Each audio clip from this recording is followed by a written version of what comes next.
severe weather across the CSRA, not only for Tuesday, but we may carry that into Wednesday as well. Details on your forecast straight ahead. Now on News Channel 6 at 5, patrons return to the Masters this year. We'll have live reactions from Augusta National. Plus, all eyes on Tiger Woods this week. Will he or won't he play in his first tournament since a major car accident? And lots of cars on the road in Augusta. How the tournament's affecting traffic patterns. As your News at 5 starts now. Live from Television Park, this is Wjbf News Channel 6 at 5. Good evening, everyone. Thanks so much for joining us. I'm Jenny Montgomery at Television Park. I'm Brad Means, live at Augusta National Golf Club. So happy that you are with us today on this wonderful start to Masters Week 2022. You know, you think back to 2 short years ago, no patrons were allowed at the tournament because of the pandemic. Last year we had limited attendance, but as of 8 o'clock this morning when those gates opened, the crowds were back. The electricity once again in the air, and people we talked to grateful to be here in person instead of having to watch it on television as they've had to do the past 2 years. It just makes all the difference in the world. You know, just hearing the roars and seeing the people. Everybody's got a smile on their face. Couldn't be any better. It really couldn't be any better. Patrons, of course, got a nice day weather-wise today. We are going to keep an eye on Tim's forecast to see what Tuesday holds, find out if those ticket holders are as fortunate. But as of now, it's just a pretty day out here. It's beautiful. People from all over the country coming here to witness everything that Augusta National has to offer, many of them for the very first time. News Channel 6's Mary Calkins has more. I spoke with some Masters first-timers about what they want to see at the National and how they felt when the gates finally opened. Masters first-timers could not contain their excitement as patron gates opened just as the sun rose Monday morning. I was shaken. I'm nervous. It's really exciting just to be here, just to experience the whole thing. I'm just really super pumped about it. Kind of wanted to cry. Yeah. So cool to finally see it. Very excited. I'm teary-eyed, to be honest with you. So it's somewhere I've always wanted to be. Some patrons say they were awarded tickets in 2020, but due to the pandemic, they had to postpone. Finally made it to the day. We've gotten pushed back 3 times, I think it is now. So it's so surreal to finally be here after waiting for so long. For many, coming to Augusta National is a bucket list item. Patrick Heslin says his son surprised him with tickets to help him fulfill his lifelong dream. He goes, Dad, we're going to Augusta, which has been on my bucket list forever. It's a dream, so this is phenomenal. It's everything I expected to be and more. It's like an adult Disneyland. For these Masters first-timers, it'll be a busy day seeing all the famous landmarks. I heard about Amen Corner and Hogan Bridge, and when I saw that, I'm like, this is Augusta. Definitely want to see the clubhouse and, of course, Amen Corner. Got to walk the course. I want to see everything as much as I can. So I'll be here until they send everyone out. At Augusta National Golf Club, Mary Calkins, WJBF News Channel 6. You know, of course, a great deal of the focus here at this year's Masters is on Tiger Woods. It's seemingly been that way since his first victory here some 25 years ago. He's on the property. He's preparing to play, but he says ultimately it'll be a game-time decision as to whether he competes for his 6th green jacket. But just the possibility of Tiger teeing it up has people very excited. I'm originally from Augusta, so we've always been a fan of the Masters. I think Tiger Woods just kind of really put Augusta on the map when he first came and played in Augusta National. It'll be a treat to be able to see him out here today. And while there is excitement that Tiger might play, there is a bit of disappointment for sure that 3-time Masters champion Phil Mickelson will not. Again, we're all keeping an eye on Tuesday's forecast. Stay with Tim for that as our coverage continues. Live at Augusta National Golf Club, I'm Brad Means. Back to you. Much. And the man keeping an eye on all that weather. In just a few minutes, Joey. All right, Tim, thank you so much. Happening now, the Mayor's Masters reception. It is a tradition that kicks off Masters Week festivities here in Augusta. Mayor Hardy Davis will be honoring the Wyatt family of Sage Valley Golf Club for their achievements in furthering junior golf. Food trucks are on site and live entertainment for people to enjoy. Davis says the event is special to him, especially this year, because it's his last year as mayor. It started many years ago. My predecessors, they saw an opportunity to try to get people who wouldn't necessarily get inside the ropes, give them an opportunity to be connected to the golf tournament in a tangible way.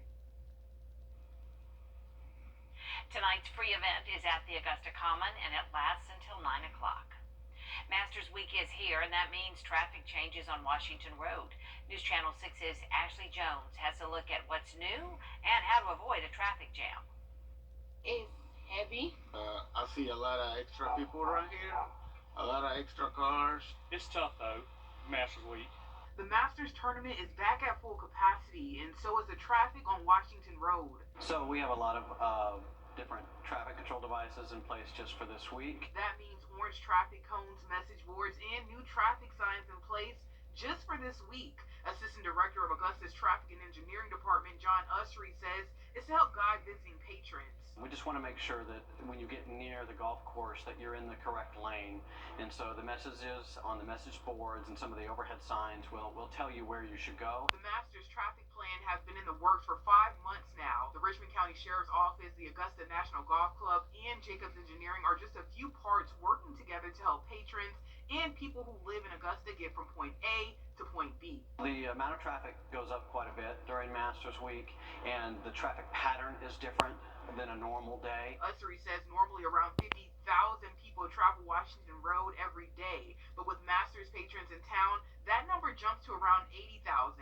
And while some people have found ways to navigate through it, as long as I stay in that right lane where it don't turn into the Masters, I'm okay. Go down Calhoun or either go down Walton Way and try to use that side of town, when we're going to the store, the grocery store. Others are still trying to find ways to get around. I wasn't expecting as much traffic. But Usry says the best thing for drivers to do these next few days is find detours around Washington and Alexander Roads and Riverwatch Parkway from 7 a.m. to 10 a.m. and 4 p.m. to 8 p.m. But there's one other thing Usry says will save you from the traffic headaches. Don't use your GPS. Your GPS will try to tell you to do something that we probably won't allow you to do. In Augusta, I'm Ashley Jones, WJBF, News Channel 6. Crews are investigating a house fire in Columbia County. It happened around 11 o'clock this morning on Old Ferry Road in Martinez. No one was inside the home at the time and no injuries were reported. The cause of that fire is under investigation. The Laney Walker Farmers Market's back this year. It made its way to downtown Augusta Friday, giving people plenty of items to choose from. News Channel 6's Nikita Dennis has more. Charnette Jeter is homeless but stays near downtown Augusta. She is looking forward to shopping at the farmers market this spring on the first Friday of the month to get the food and produce she needs. It's very nice out here. It's very nice people. And a lot of people like coming and seeing what they got. They have very nice stuff out here, Without many grocery options to choose from, downtown Augusta is known as a food desert. The market, which began last spring, will provide vegetables, fruit, plants, and more. Coordinator Shanna Carpenter says this is a great alternative for the community. Without having that major grocery store, this is an alternative method that we're using in the interim to provide healthy produce to the community. At the end of 2021, Augusta Locally Grown received a large grant from the USDA, which will help grow resources at the market and availability. One of the enhancements that we are working to have is having people to order online right here at the farmers market. So if they don't see anything they like today, they can order online and they will have it delivered to their home. The market is open to the community from 4:30 to 7 every first Friday of the month. In downtown Augusta, Nikita Dennis, WJBF, News Channel 6. Coming up, wrapping up the 2022 legislative session in Georgia. When you come to Augusta for golf, you just have to pack a little bit of everything. Exactly right. Be prepared. Thanks a lot, Tim. One small business owner is warning others to be on the lookout for an Apple Pay scam. Tyler Rose says a man came into his store to buy an expensive guitar. The customer showed what he claimed was an Apple Pay credit card, but it didn't process by tapping the phone. Rowe agreed to type in the card number manually, but was told later the card had been stolen. It was a stolen number, which is surprising to me why it would go through in the first place. But so you're out $2,200. I'm out $2,200. Yeah.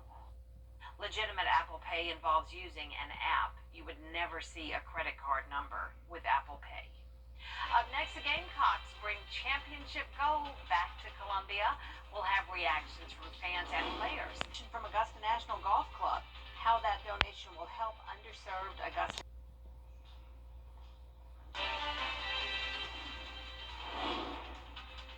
Now on News Channel 6 at 5, a big donation from Augusta National Golf Club, how that donation will help underserved Augusta neighborhoods. Plus, Augusta National Golf Club presenting 2 scholarships today, how those scholarships honor the first black man to play the Masters. And a string of storms tearing through the CSRA. Will have live coverage from the affected areas as your news at 5 starts right now. Live from Television Park, this is WJBF News Channel 6 at 5.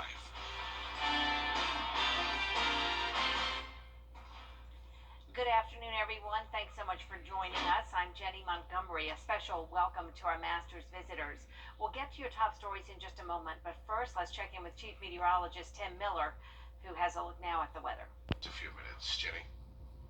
Tim, thank you so much for that. We continue now with people in Emmanuel County still recovering from heavy storms Tuesday night. That severe weather knocked out power lines, leaving more than 2,000 people without electricity. It even caused extensive damage to homes and other buildings. News Channel 6's Ashley Jones is at the DreamWorks Center on East Main Street, and that building really felt the brunt of this storm. Ashley?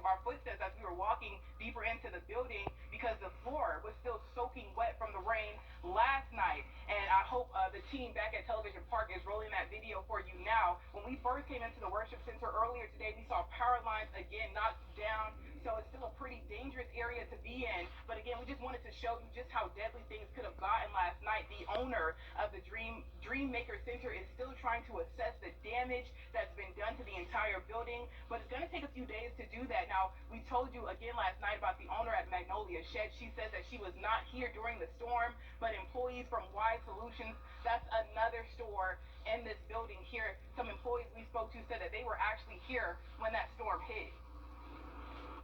Saying to one of the other staff here, I said, hey, what should we do? And he said, maybe we should just go. We got about that far into the conversation, and suddenly we heard the wind just going through the roof. And about 10 seconds later, we heard this woof. And that's when the roof came off the other side of the building, and clear went over the other side of the building and landed on the road. Now, back...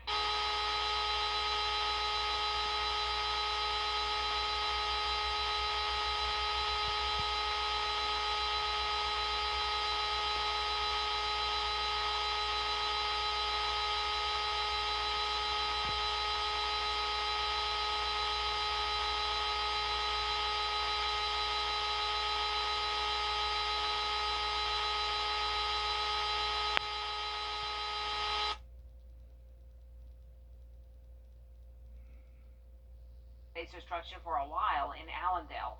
Take a look at this video from last night along Jackson Street. It's where a tornado touched down. Many homes were damaged, dozens of trees are down, roofs were lifted right off the structures. One family says they're just happy to be alive. The people you see around, yeah, thank God for everybody they got here very quick to help us. Help us got everything out of the house, and we was able to salvage a lot of stuff. Schools in the county are scheduled to reopen Friday.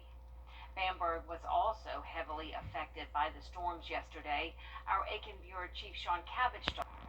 In his annual address, Chairman Fred Ridley putting the spotlight on what's important to Augusta National Golf Club members.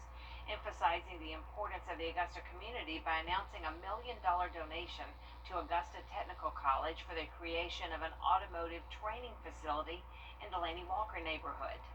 Chairman Ridley also spoke about the success of the Augusta National Women's Amateur. The inaugural tournament in 2019 was a huge success, and despite changes caused by 2 years of a pandemic, the women's tournament continues to impress the world. We couldn't be prouder of how these incredible players in the Augusta National Women's Amateur are impacting the women's game and inspiring golfers everywhere.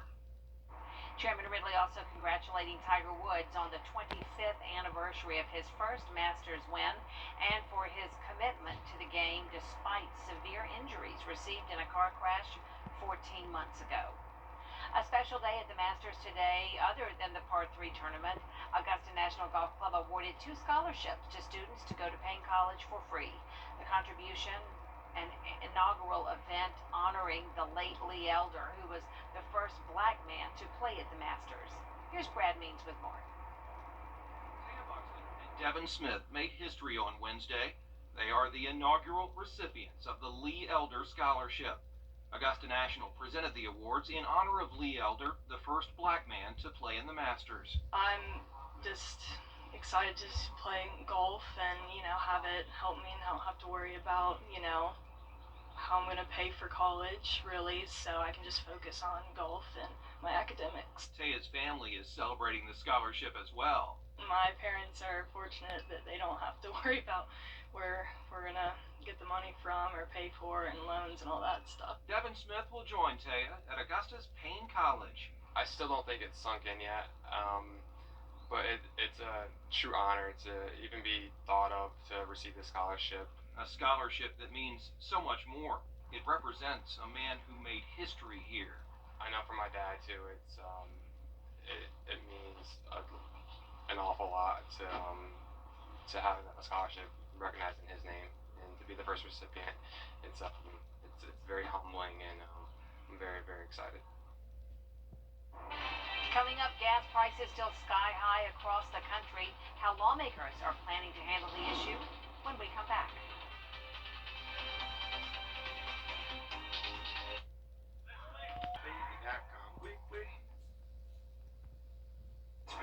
Welcome back, everyone. With gas prices still high nationwide, average Americans are wondering when relief will come. Hannah Brandt has details. Lawmakers are playing the blame game over high gas prices. A lot of Democrats trying to deflect blame off of the Biden administration, and that is who's responsible for the increasing petroleum prices right now. Both sides admit the Russia-Ukraine conflict is part of the increased cost. But Democrats like Congresswoman Kathy Castor say oil company executives are taking advantage of the global crisis to pad their bottom lines. These are record-breaking profits. Why aren't they putting some of that into relief for consumers? However, Republicans like Congressman Buddy Carter and Neil Dunn point back at President Biden and his energy policies. This is bad policy. We have an energy industry that can make America independent. Many people just want to see solutions that bring these prices down, and lawmakers say they have proposals to do that. Congressman Donald McEachin wants to send out direct payments. If this congressman has his way, you'll be getting a debit card with a certain dollar amount on it to help you pay for your gas. But Congressman Carter thinks the solution is making it easier for companies to produce oil. Because it works on a futures market, the immediate relief would be to show confidence to the energy companies that we are going to have an all-of-the-above type energy strategy. And Mike Summers with the American Petroleum Institute agrees. We need to get production back online as quickly as possible, and we need a regulatory scheme that advances that American energy leadership rather than undermines it. In Washington, I'm Hannah Brandt. New poll numbers from Emerson